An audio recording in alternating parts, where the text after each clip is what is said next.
Every night for 11 years, Biscuit jumped onto this couch. Tonight, for the first time, he just stood there. Just 6 months ago, that same jump took less than a second. No hesitation, no pause, no second thought. It's not just the couch. At the bottom of the stairs, he pauses now, calculating something before every step. Mornings are the hardest. It takes him nearly a minute just to stand up from his bed.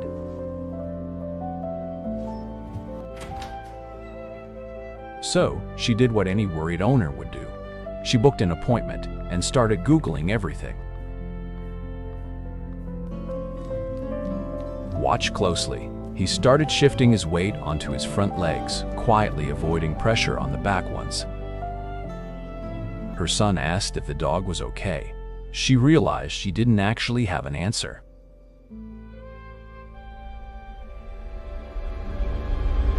Maybe he's just tired, she thought. So she grabbed his favorite toy, and he barely looked up. Arthritis, muscle atrophy, hidden pain. Each search opened 3 more questions instead of one clear answer.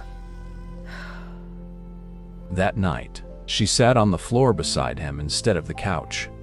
For once, the distance didn't feel like an option. So what actually changes in an aging dog's body, and why does it show up first in something as small as a couch? Their evening walk used to take 15 minutes. Now it takes 25, and he stops to rest twice.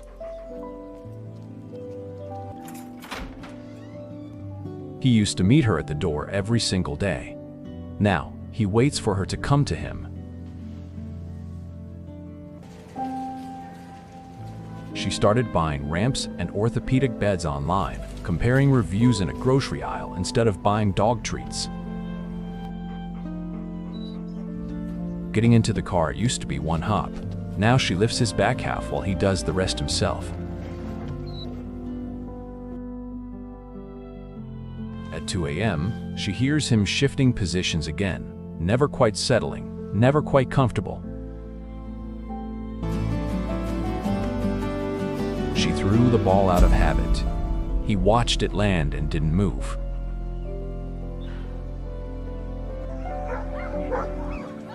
She still drives past the dog park most mornings. She just doesn't stop there anymore.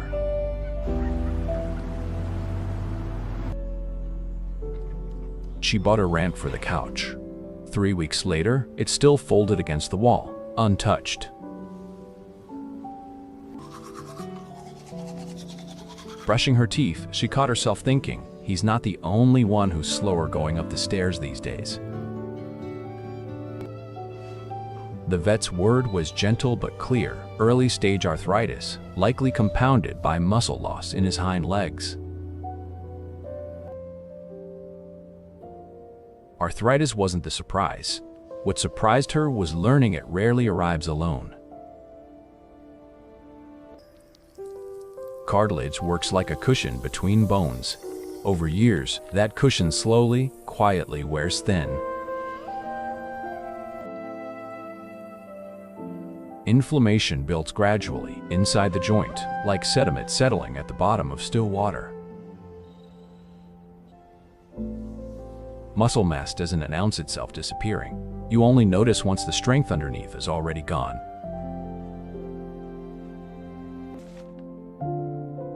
One weak joint forces another to work harder. Compensation spreads quietly through the whole body.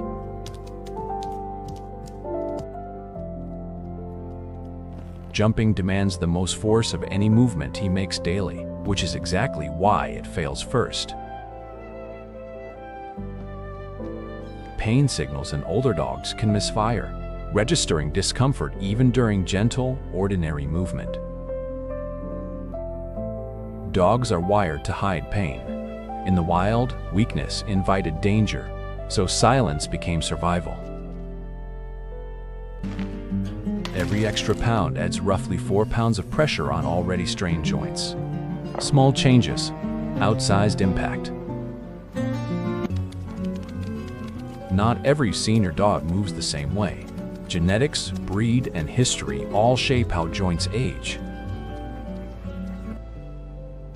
On the X-ray, the joint space looked narrower than it should. Now the discomfort finally had a picture.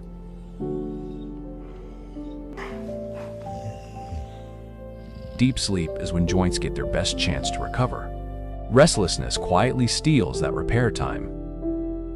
I know this seems daunting, but It's there are just very old effective age treatments is the we most can common try. thing owners are told, and it's rarely the whole story. Less jumping, fewer stairs, shorter walks.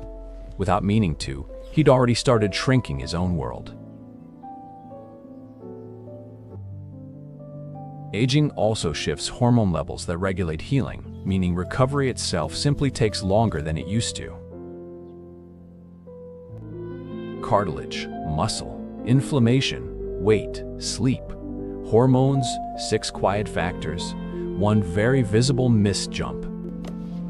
Understanding the cause didn't fix anything by itself, but it changed what she was willing to try next.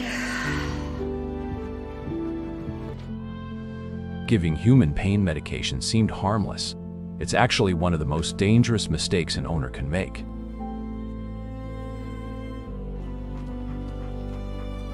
She tried longer walks, thinking more movement meant more strength. His limp only got worse by evening. A plush new bed seemed like comfort. But softness alone does nothing for a joint that needs support, not sinking.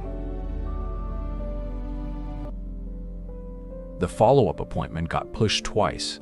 Life got busy, and "he seems fine" became easier to believe. 3 different joint supplements sat in the cabinet, bought in a hurry, none of them chosen with real guidance. New medication, new supplements, new bed. Nobody had noticed the hardwood floor sliding out from under him with every step. She started wondering if she'd missed the signs for months, if she'd somehow let this happen to him. Online, other owners posted perfect recovery stories. She wondered why nothing seemed to be working as fast for him. Generic advice online treated every senior dog the same. But his stiffness, his breed, his history, none of that was generic. Afraid of another fall, she blocked off the stairs entirely. He just sat at the gate watching the rest of the house. The orthopedic harness cost more than she expected. Within a week, it sat folded in a drawer, barely used. Every fix had targeted one small piece. None of them had looked at the whole picture: support, strength, and environment together. This wasn't about reversing age. It was about rebuilding support around the body he actually had now.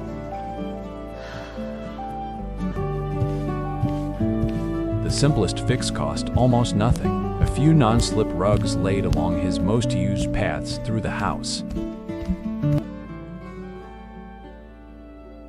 This time, the ramp had the right incline and grip, and she introduced it slowly with treats and patience. Short, controlled sit-to-stand exercises 5 times a day began rebuilding the muscle that had quietly disappeared. 2 ounces less food twice a day. Small on paper, but exactly matched to what his joints could handle. 1 supplement, vet recommended, replaced the 3 random bottles that never had a real chance to work. A supportive orthopedic bed, placed somewhere quiet, gave his joints the kind of rest they'd been missing for months. 10 minutes of gentle massage each evening did more than ease stiffness. It became a quiet ritual between them. 3 short walks now replaced 1 long one. Same total time outside, without the strain of pushing too far. A small step stool at the base of the stairs shortened the hardest part of the climb by nearly half.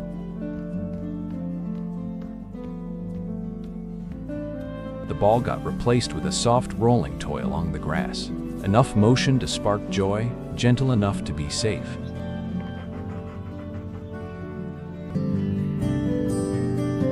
This time, the follow-up appointment happened on schedule and brought real, measurable signs of improvement.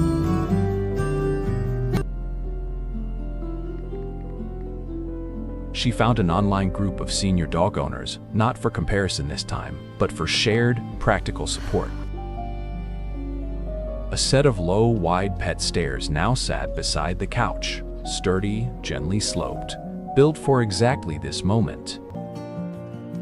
3 weeks in, he crossed the kitchen without a single hesitation. The first time in months she'd noticed nothing at all. No single product had fixed anything.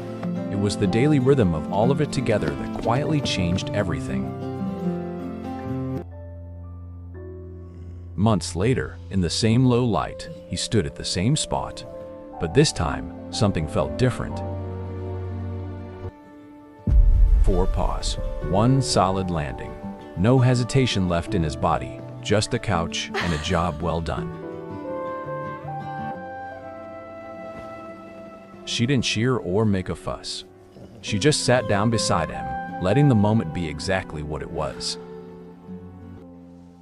Nothing about his age had changed. What changed was the support built quietly around him, one small habit at a time. If your own dog has started hesitating lately, it isn't something to ignore, and it isn't something you have to face alone. Some victories are small enough to fit on a couch cushion. This one was exactly that size, and it was enough. If your dog has started hesitating too, you're not imagining it, and you're not alone. Like this video, share it with another dog owner, and tell us in the comments what you've noticed.